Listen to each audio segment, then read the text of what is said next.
a king and his minister, were in great difficulty because neither of them had a son. This common difficulty brought them closer to each other. They were happy with each other and never apart from each other. It was rarely seen that wherever the king lived, his minister also lived there, and wherever the minister lived, the king was also found there. One morning both of them went to the forest to hunt. There they found a monk who was sitting in front of a fire, and it seemed as if he was praying. Because he did not even look at the people coming, the king said, "Let us go and talk to him. It is possible that this good man can help us in some way." So both of them lay down in front of him and bowed to him and narrated their woes. With their heads bowed down, the saint said, "You don't be sad, you people do. And be sad at all. Take these 2 mangoes, feed 1 mango to your wife and feed the other mango to someone else's wife. Both of your wives will have children." After thanking the saint very much, the king and both his ministers returned to their homes and fed the mangoes to their wives. At the right time, both of them gave birth to a boy each. When these 2 boys were born, not only the king's and the ministers' houses, but the entire kingdom celebrated. The Brahmins were given a lot of gifts without any measure. The poor people were fed. All the prisoners were released. This had happened before in the country. No one had ever seen it.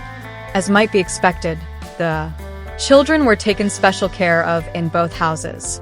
When they were very young, several maids were employed to take care of them, and when they grew a little older, several teachers were employed to teach them. No effort was spared to provide them with all kinds of education. As a result, both of them turned out to be very good in education and art. Like their father, they also loved each other very much, and both of them were often together, living together. One day both of them went to the forest together to hunt. There both of them roamed around for hours in search of prey. After a long time, the prince got very tired and he also felt thirsty. They got down from their horses and went to their respective places. The horse was tied to a tree. The prince sat there near the horse, and the minister's son went in search of water. He soon found a small river. The prince forgot his thirst and went to look for the source of the river. He must have gone only a mile or 2 when he found its source. There he saw a very beautiful fairy sitting with the support of a lion. He also saw that the lion was kissing her. The wazir's son was scared of the fairy, and seeing this, he was shocked and ran to the prince to tell him about it. He also took some water with him to give to the prince. When the wazir's son reached near the prince asked, "Hey, where were you for so long? And why do you look so scared? What happened to you?" The minister's son replied, "Nothing, nothing." The prince said, "Something has happened.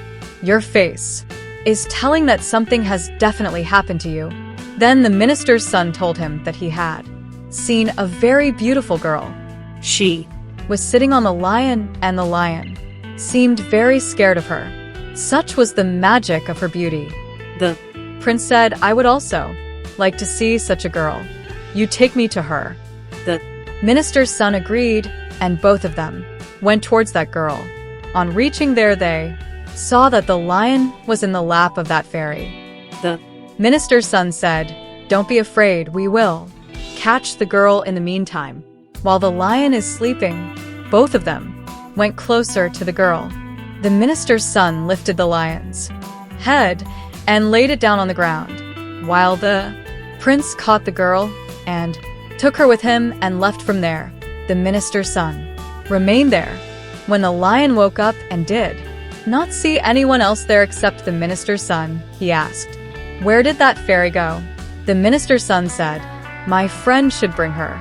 The lion has gone and said, "Your friend, you call him your friend, the one who has left you here to die.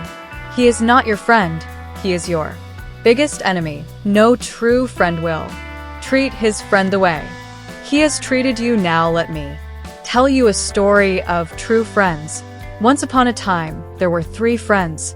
One was a prince, one was a Brahmin, and one was a bard. All 3 had their own special skills. The prince could solve the most difficult and tricky problems very easily. The Brahmin could solve the problem quickly. He could bring a dead man back to life and could build a house of sandalwood which would last forever.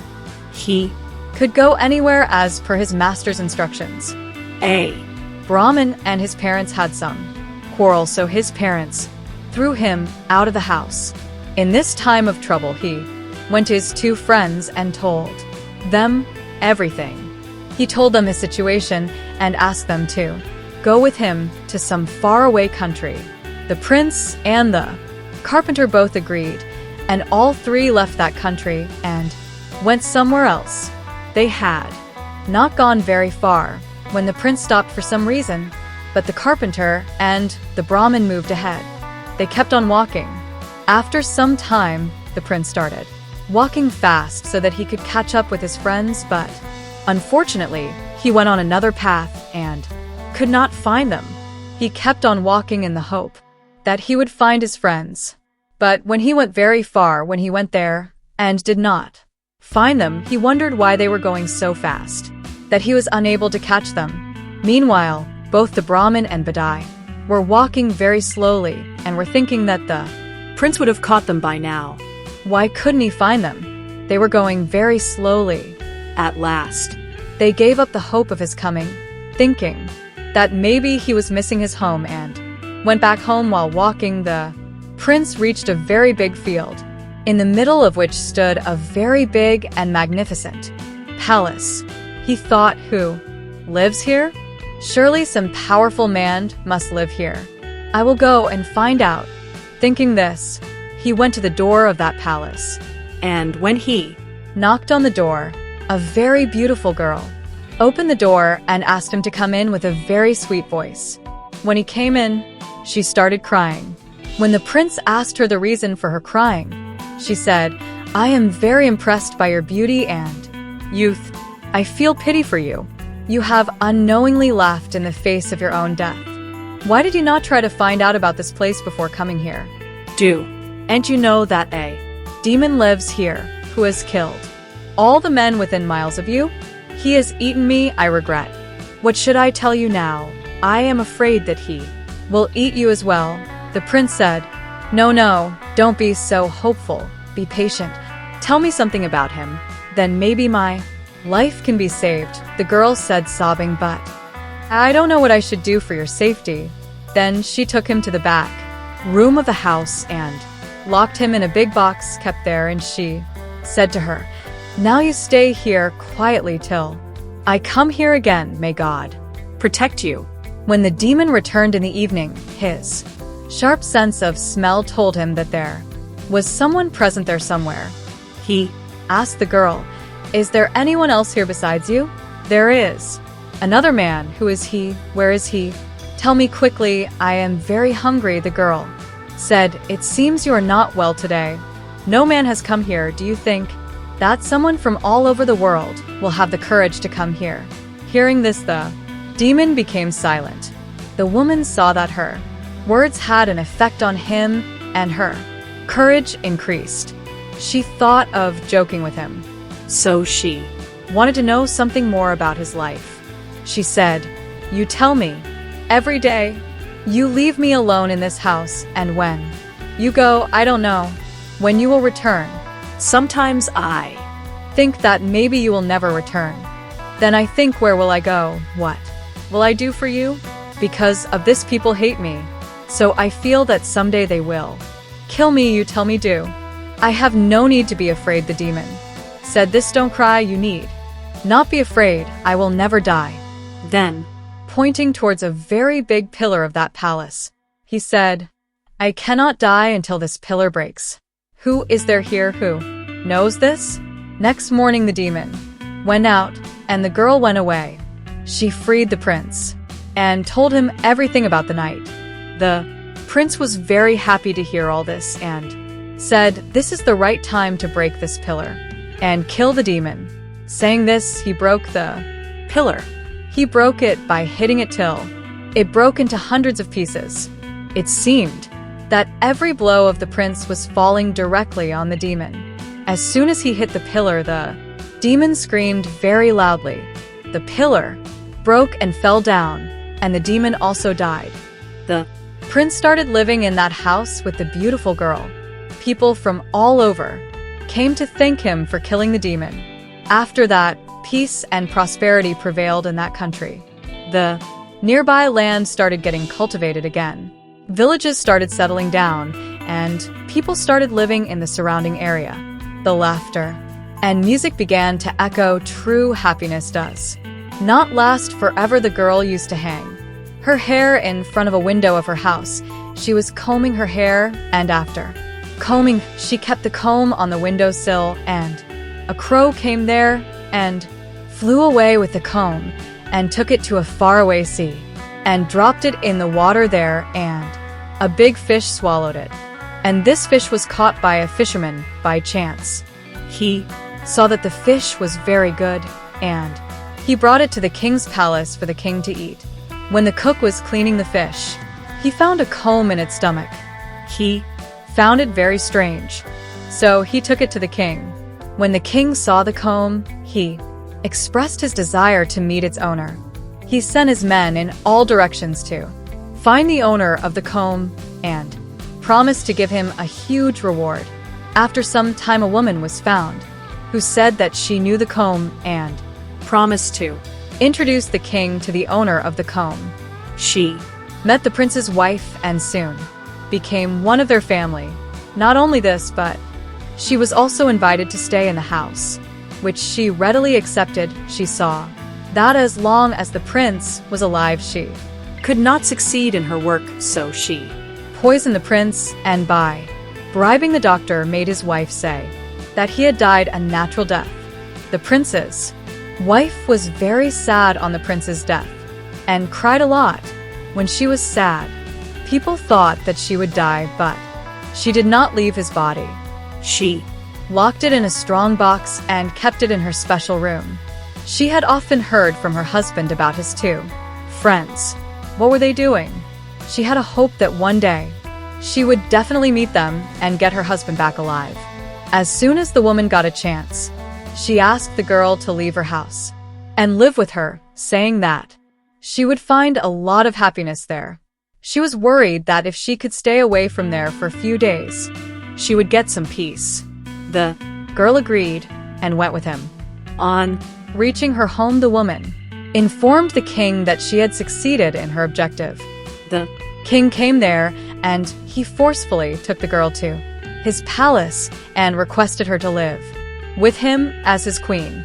The girl said that she would marry him, but she should be given 6 months' time because his pundit had told him to do so. The king was very happy to hear this and started waiting for the day when he would be able to marry that girl. For that, he had built a small palace on the side of the road. He lived in the same palace. She used to live alone in the middle of this. The girl kept praying to God that if she finds both the friends of her husband from somewhere, then she could save herself from marrying this king. She kept inquiring everywhere. She used to sit always at her window, and this she kept on looking outside in the hope that perhaps those two would pass by someday. One day she saw 2 men coming towards her house. She asked them who they were and where they had come from. They said, "We are travelers, and after traveling a lot we have reached here. We had a friend Rajkumar with us, but now he is lost. We are searching for him." The girl said, "You come inside and take some rest then. Tell me something about your lost friend. Maybe I can find your lost friend. I can help you in finding your friend." Both of them went to the palace and sat near the girl and told her their whole story. The girl said, "I am thankful to God that you all are here, but I am sorry that the prince is dead." The Brahmin said, "Don't worry about him. I will bring him back to life. I am thankful to God that we have reached the right place. May God fulfill all your wishes. Please show us the body of the prince." The girl said, "But wait a bit. We have to proceed with utmost caution. The King of this country has fallen in love with me, and, on my request, he will wait for me for 6 months to marry me. The 6 months are about to complete, and as soon as the 6 months are completed, you will take me from here. We have to work very carefully because the king has posted a lot of guards around me. Whatever happens here, these guards go and tell the king everything. I am sure that your presence here, the king must have come to know about it. Now, let's see how we get out of here. Bat Hai said, Madam, don't be afraid. If you bring me a small piece of sandalwood, I will make a palace out of it which will make everything according to its owner's wish. You will be able to move from here to there. The girl said, okay, I will see. At the same time, the girl sent a messenger to the king's palace with a message. I have decided to marry you. Our wedding day is coming near. You should be happy with me. Please send me 300 mons of sandalwood. The king immediately agreed to his request and sent him 300 mons of sandalwood. And the carpenter started making a house with it. When the house was ready, the girl sent another message to the king. Oh, noble king, our wedding day is drawing near, so please allow my sister-in-law and sister-in-law to come here immediately. I want to take some advice from them regarding my marriage. The king accepted this request of hers as well. As soon as those two women reached the sandalwood house near that girl, the carpenter told that house to go to the demon's house. There they would find the prince, and they would stay away from the king, living comfortably. As soon as he said this, Chandon's house flew away, and it flew away without making any noise. No one even knew what was happening. They were all just praising its structure, when suddenly they killed themselves. The girl took the Brahmin to the prince's corpse. The Brahmin simply offered her his hand. As soon as he was touched, he became alive, and a wave of happiness ran through all the people. The prince was married to the girl. Later it was found out that she was the daughter of a very powerful king of those times. The marriage of the princes, two friends, the carpenter and the Brahmin, took place. The princess's sister-in-law and her husband were married off to the demon. Everyone lived happily in the demon's house for a long time. The lion finished his story and said, "O minister's son, just as that Brahmin and the carpenter were friends of that prince, only such people are friends too. And talk about the prince who himself took the fairy away and left you to die, do and call him your friend. He is not your friend. Anyway, you will not die. I will not harm you. You go to your home and stay calm." And the minister's son left from there. Thanks for watching, and subscribe for more video and press bell icon.